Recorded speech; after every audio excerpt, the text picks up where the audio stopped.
What's happening, everybody? I'm Steve, and welcome back to Junkdrummer TV, where I give my initial reactions, my hot takes, and my analysis on the drummers of today and yesterday, and maybe tomorrow if I stick around that long.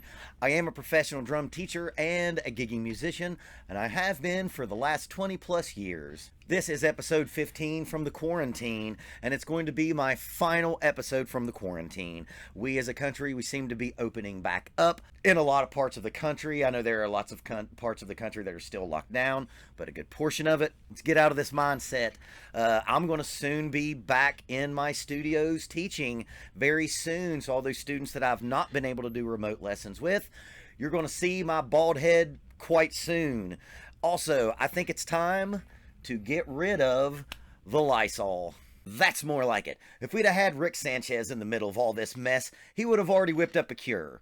Of course, he would have probably made the cure and then thrown it away in front of us all on television. But anyway, on the eve of my birthday, I've decided to do 2 videos today and then 1 tomorrow on my birthday. And they are going to be drummers and artists that are very important to me.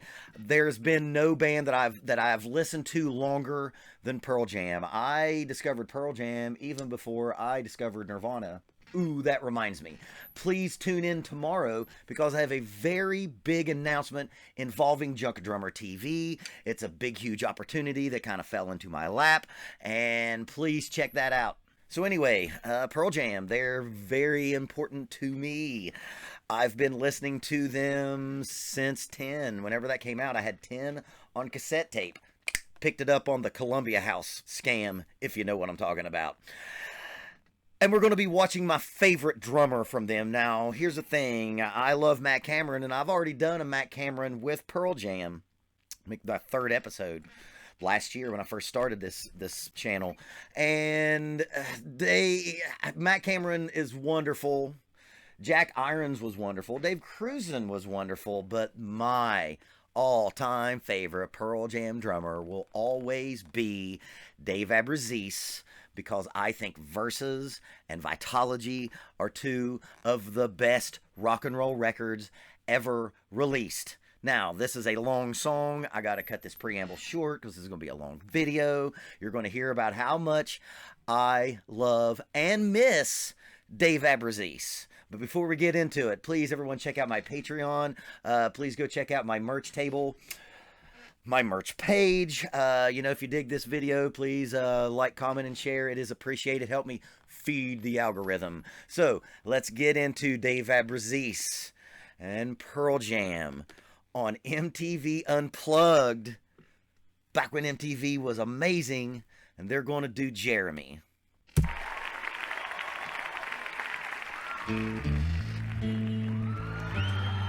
Yes.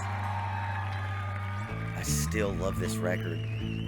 Those first four Pearl Jam records are so good. They've had good records since then, but man, those first 4 are, whew, it's hard to beat coming out the box like that.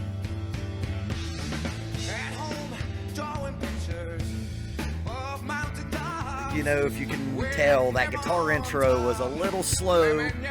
Dave Abbruzzese was like, let's pick this up a little bit.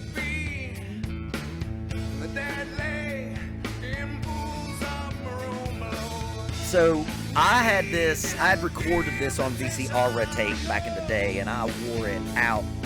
This is one of the songs. Did he play Hot Rods? Or am I thinking Dave Grohl on that Unplugged? So, okay, let's talk about a little technical stuff there. He didn't record this originally. Dave Cruzen did. And that's another drummer that just went away and just never did anything else. Man, Dave Abbruzzese should be in a band, man. He's so good. Again, Dave Cruzen was the original recorder of this song. And if you'll notice what Dave Abbruzzese is doing, he's putting the big emphasis on the quarter note during that groove.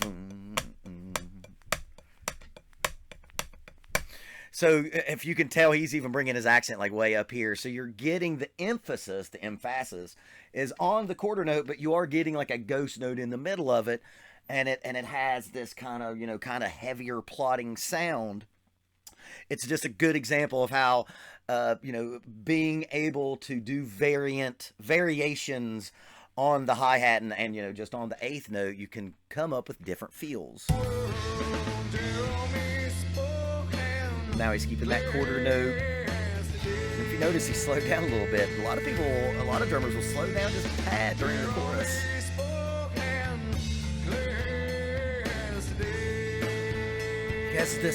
Yeah, that's the thing I like about him a lot. And to this day, I still rip a lot of it off. A little double stroke thing there. When he's on the ride cymbal, he does a lot of really interesting interplay between the left hand on the hi-hat and between the backbeats. And it's not too busy, and it just propels. Man, God, there's a lot of... I gotta address it, man. When I did that Matt Cameron video, there was a lot of commenters that all pretty much said, you know, they didn't like how Matt Cameron plays with Pearl Jam. Well, Pearl Jam has evolved since then. They played a lot more frantic, a lot more just, there's just more tension in their playing these days. And I don't mean like physical tension, but just musical tension. You know, they play more like kind of a low-down, dirty rock and roll band, and I can see why. Now, Matt Cameron, if you watch the Soundgarden video I just did, is the man. Dave Abbruzzese, in my opinion, and remember, commenters, just my opinion, Dave Abbruzzese played the best in Pearl Jam. They've all done great. Jack Irons, man, that no code record is phenomenal. But Dave had this laid-back pocket that just fit the era that he was playing with Pearl Jam wonderfully. I have no idea. I think he got fired, and I don't know why. You know, there could, of course, be personality things going on.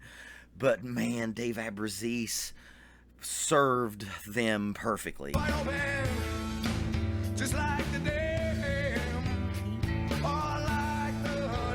Notice he's opening the hi-hat on that one. So 90s, you know, loud, soft, loud. As the verse is going, he's loosening up on the hi-hat with his foot, and it's getting sloshier. So, you know, there's all this crescendo. You know, the 90s rock and roll was all about the peak, trying to build to that peak.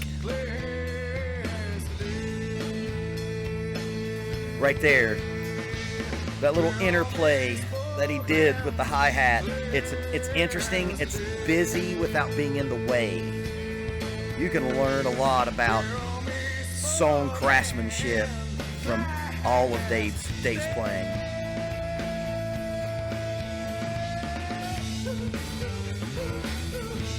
Eddie Vedder was so handsome back then. He still is, but man, unfortunately, he's the last one standing out of the big four, man. Downer.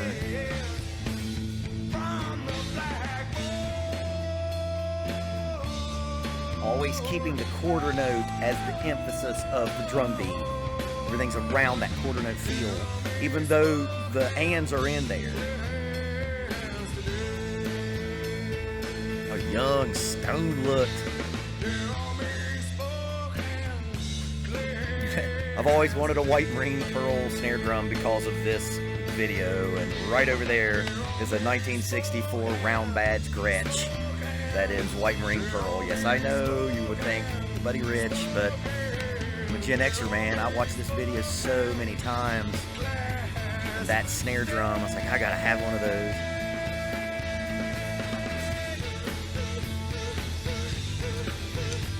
Okay, because of the nature of the style of this band, they're plugged in to each other, and things are going to get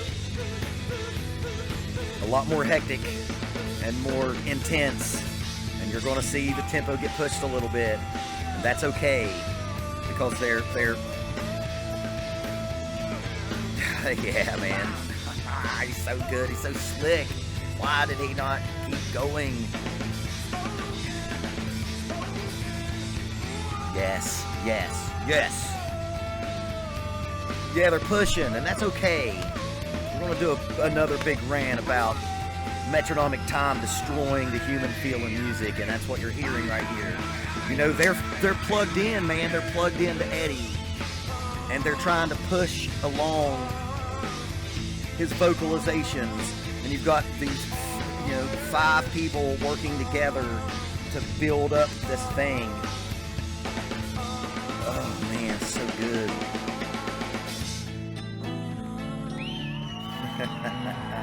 And yeah, man, that tempo moved up as it went along, and you don't give a shit because it made you feel something. And that's what we're here to do. I know I deconstruct the drummer's role a lot, and that's another one, man. We're here to make people feel something. And I am 43 years old tomorrow, and when Pearl Jam came out, I was like, this is my music. Because here's the thing about Pearl Jam, for me anyway, if you allow me to be indulgent about my life, Pearl Jam was the first band that was mine. I seemed like I was in 6th grade when 10 came out, 6th or 7th. And I had just grown up listening to my mom and dad's records, records, like albums. And I didn't get a CD player until Michael Jackson's Dangerous, I think. So I grew up listening to my dad's records, my dad and mom's records. My mom's records were Fleetwood Mac and the fucking Eagles. And my dad's records were like cool outlaw country and southern rock music. But Pearl Jam was the first thing that was mine, and that's so important in a musician's life, because that first music that's yours, that's you, like that cassette tape was the only thing in my house that was like, that's my record. And as a drum teacher, as a music teacher, when you have a student who has a connection like that, man, that's just a way to plug in and get that student to be more enthused about the subject. You know what I mean? Like, I can tell you right now about 5 or 6 students, I know exactly the band that they feel is theirs, and I plug into it. Like, if I found out, one of my students' favorite band is Panic at the Disco, we're going to learn how to play Ballad of Mona Lisa. I'm going to keep you enthused about the subject, and that's what Pearl Jam was for me. They still are. I still listen to them all the time. I listen to Vitalogy today when I was on my bike ride. They are Pearl Jam is one of the all-time greatest rock and roll bands, American rock and roll bands that's ever lived. Some of their later stuff doesn't hold up, but that just might be me. It just might be me, where I just have an affinity for the stuff that I listened to when I was a kid. But I do still keep up. The record that has the avocado or pear on the front, I think it's just called Pearl Jam. That was a really good record. That was the best Matt Cameron record so far, I think. Yeah, man, that takes me back. It's always good as you get older and you become a, kind of a grizzled, seasoned, sometimes cynical vet, to go back and reconnect with that stuff that turned you on initially. When you, as an artist, when you're struggling, you're making records and you're trying to get people to buy them, and you're on the road and you're trying to get people to come to your shows, it can be a downer, and you get caught up in that business part of all of this. But it's just so good to have those artists that you can come back to and be like, this is why I wanted to play music. I had an abstract idea that I wanted to make music with drums, and I didn't know about making a record or trying to sell a record or trying to get a record deal or trying to get the next big gig. None of that shit mattered. It was just about, how can I just play music and make myself feel on the inside what other musicians do? And that's what I've done my whole career. I only play music that makes me feel something on the inside, and that initial feeling came from listening to Pearl Jam, and especially from this Unplugged. This Unplugged was a really big thing for me. So there you go. Tomorrow, please again tune in for a quite large announcement. It's going to be something very cool. It's not going to change the channel at all, but it will hopefully make me have a little bit bigger footprint on YouTube.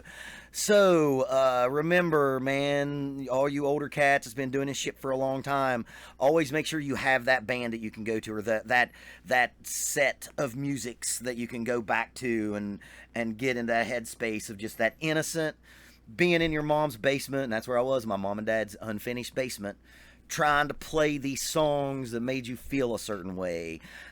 You can sometimes lose sight of your 12, 13, 14, 15-year-old self, and that's important to stay in tune with that person. So keep practicing until it's easy.